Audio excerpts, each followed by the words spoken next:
தான் இருக்கு. ஆனா மக்கள் டிஃப்ரெண்ட் ஜானர்ஸ்ல படங்களை கேட்டகரைஸ் பண்ண ட்ரை பண்ணி ஒரே மாதிரியான படங்களை பார்த்து பார்த்து டயர்ட் ஆயிட்டாங்க. ஸோ அந்த மாதிரி இல்லாம ஒரு அன்யூஷுவல் மெத்தடை ஃபாலோ பண்ணியிருக்க படம் தான் போகன். சூப்பர்ஃபிஷியல் எலிமெண்ட்டை யூஸ் பண்ணி உருவாகி இருக்க இந்த Bogan fresh to Tamil cinema அப்படின்னே சொல்லலாம். ஜெயம் ரவி இந்த படத்துல ஒரு நேர்மையான போலீஸ் அதிகாரியா நடிச்சிருக்காரு. ஆஃப்கோர்ஸ் ஹீரோ வச்சே அப்படித்தானே இருக்கணும். அரவிந்த் சுவாமி உலகத்துல இருக்க எல்லா பொருட்களையுமே அடையணும்னு நினைக்கிற ஒரு பர்சனாலிட்டி. எல்லா படத்துலயும் பப்ளியா சார்மிங்கா இருக்கிற ஹன்சிகா இந்த படத்துலயும் அதே வேலையை மட்டும் பண்ணியிருக்காங்க.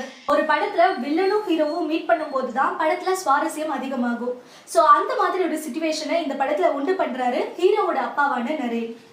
அவரை ஒரு பேங்க் ராபரிக்காக யூஸ் பண்றாரு வில்லன் ஆதித்யா. அதாங்க நம்ம அரவிந்த் சுவாமி. அதுக்கப்புறம் ஹீரோவுக்கும் வில்லனுக்கும் இடையில நடக்கிற விஷயங்கள் தான் போகன் படத்தோட மீதி கதை. கூடு விட்டு கூடு பாயறது அப்படின்றது தான் இந்த படத்தோடைய இன்ட்ரெஸ்டிங் ஆஸ்பெக்டா அமைஞ்சிருக்கு. படம் பார்க்குற ஆடியன்ஸ்க்கு ஒரு சில டைம்ல இவரு நல்லவரா இல்ல இவரு கெட்டவரா அப்படின்னு சொல்லி யோசிச்சு தலைவலியை வர வச்சிருக்காரு நம்ம டைரக்டர். கூடு விட்டு கூடு பாயும் போது ஜெயம் ரவியா மாற அரவிந்த் சாமி அவரோட ஆக்டிங்க அப்படியே பக்காவா நடிச்சு கொடுத்துருக்காரு. ஆனா நம்ம ஜெயம் ரவி அரவிந்த் சுவாமியா நடிக்கிறதுக்கு ரொம்ப கஷ்டப்பட்டிருக்கிறது படம் பார்க்குற எல்லாருக்குமே தெரியுது.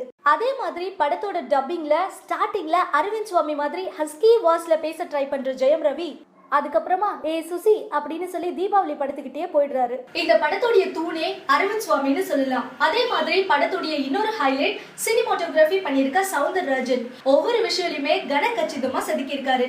த்ரில்லர் படத்துக்கு ஏத்த மாதிரி ரொம்ப அழகான கட்ஸ் கொடுத்திருக்காரு ஆண்டனி. அவங்க ரெண்டு பேருக்கும் நிச்சயமா பாராட்டுகளை தெரிவிச்சே ஆகணும். படத்தை பார்க்கும்போது டி இமான் ஒரு சில இடங்கள்ல பேக்ரவுண்ட் ஸ்கோர்ல இன்னும் கொஞ்சம் ஒர்க் அவுட் பண்ணிருக்கலாமோ அப்படின்ற ஒரு ஃபீல் எனக்கு வந்தது.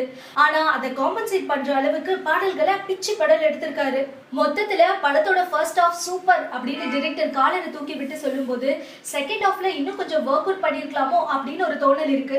படத்தோட கிளைமேக்ஸ் போர்ஷனை பத்தி சொல்லணும்னா படம் முடிஞ்சிருச்சு ஹே ஜாலி அப்படின்னு சொல்லிட்டு எல்லாரும் வெளியில வர டைம்ல படம் இன்னும் முடியல இன்னும் 10 நிமிஷம் இருக்கு அப்படின்னு சொல்லிட்டு ஜவ்வு மாதிரி லாஸ்டா எடுத்திருக்காங்க.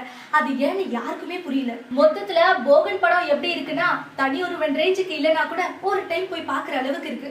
எங்களோட ரிவ்யூஸ் உங்களுக்கு பிடிச்சிருந்ததுன்னா ரைட்டர் ஃபிலிம்ஸை சப்ஸ்கிரைப் பண்ணுங்க.